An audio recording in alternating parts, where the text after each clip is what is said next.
Welcome to this new video where we're going to talk a little bit about Gran Turismo 7. On the night of November 12, 2025, a trailer announced a new downloadable content. So today, in this video, we're going to talk about all the little bits of information we have about this downloadable content. What's quite interesting is that, in addition to giving information about the downloadable content, this trailer also shares details about the Spec 3 update releasing in early December 2025. For your information, this isn't the video I plan to release this morning.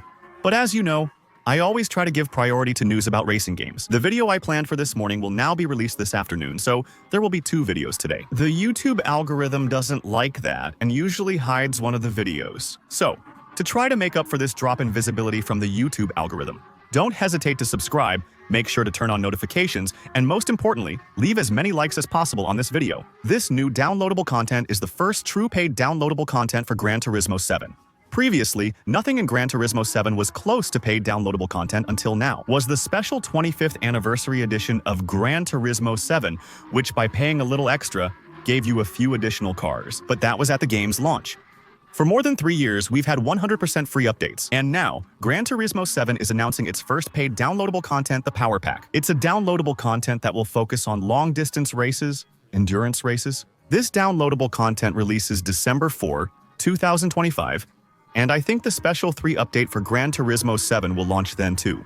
It hasn't been 100% confirmed yet, if I'm not mistaken. December 4, 2025 is a Thursday, which is when Gran Turismo 7 updates are released. Since Special 3 was expected in early December, it's likely Gran Turismo 7 will release on December 4, 2025. On one hand, the new free content, the Special 3 update with new levels, new cars, and telemetry, but also, on the same day, a new paid content is added to the game. Some will say that the bad news is that this downloadable content is paid, but personally, I think the bad news is that it's done. That this downloadable content will only be available on PlayStation, meaning that players who bought Gran Turismo 7 on PlayStation 4, well, unfortunately, you won't get it. All new downloadable content will be accessible from the game's main menu by clicking a new logo. Next to a boat, this downloadable content gives all owners 5 million credits, and above all, it will add 50 new challenges to complete. What's quite interesting about this new downloadable content is that these 50 new challenges will form a sort of new career, a career the base game never actually had. If I understood, you need to finish some races to unlock others. Start with the easiest and increase difficulty gradually. There are 50 events to finish,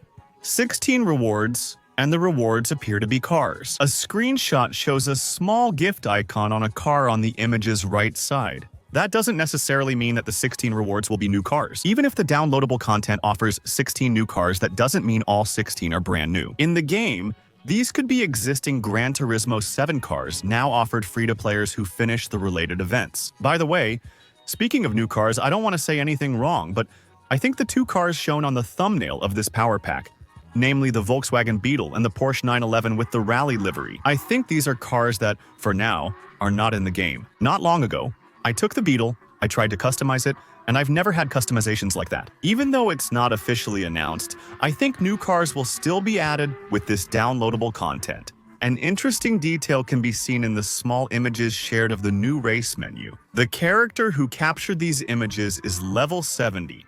Currently, the max level in the game is collector level 50.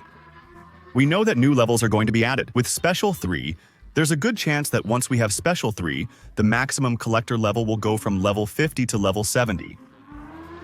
There are 50 new challenges in this downloadable content, and a certain number will be included among them. It's not yet announced which ones will focus on endurance racing. On one hand, that's good, since we've heard for years that Gran Turismo 7 is developing an endurance-focused update, because for now, real endurance races that actually last a long time in the game don't really exist. What's annoying is if it comes in this downloadable content, it'll be paid content, and those who don't pay won't get it, unless Special 3 adds new endurance events. That means that those who want to do endurance racing on Gran Turismo 7, including the 24-hour races as already announced, well, they'll absolutely have to pay.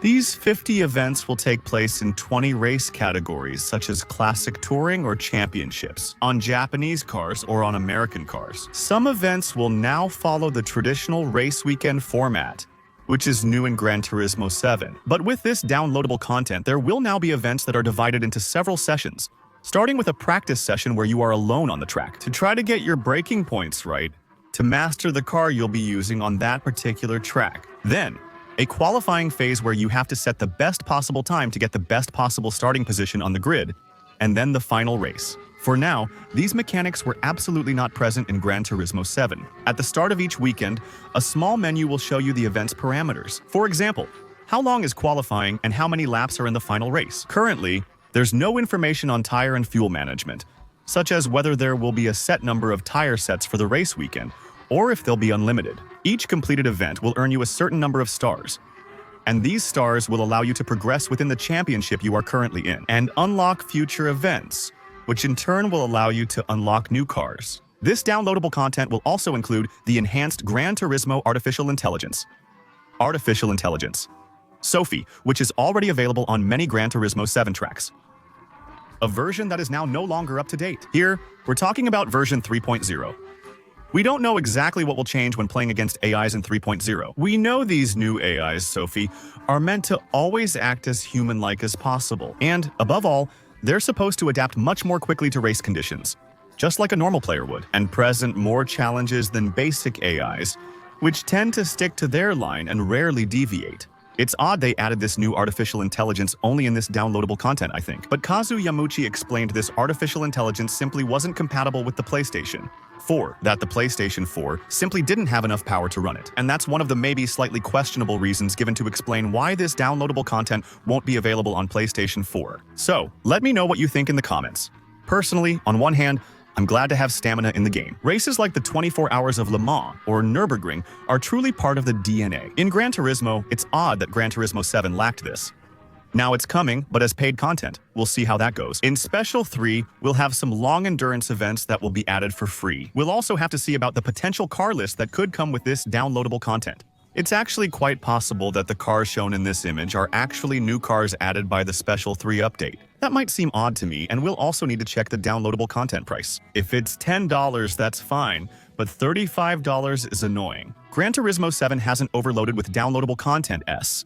This is its first paid downloadable content since launch. If it helps them earn money to support or enhance Gran Turismo 8, which is already being developed, it's not always bad.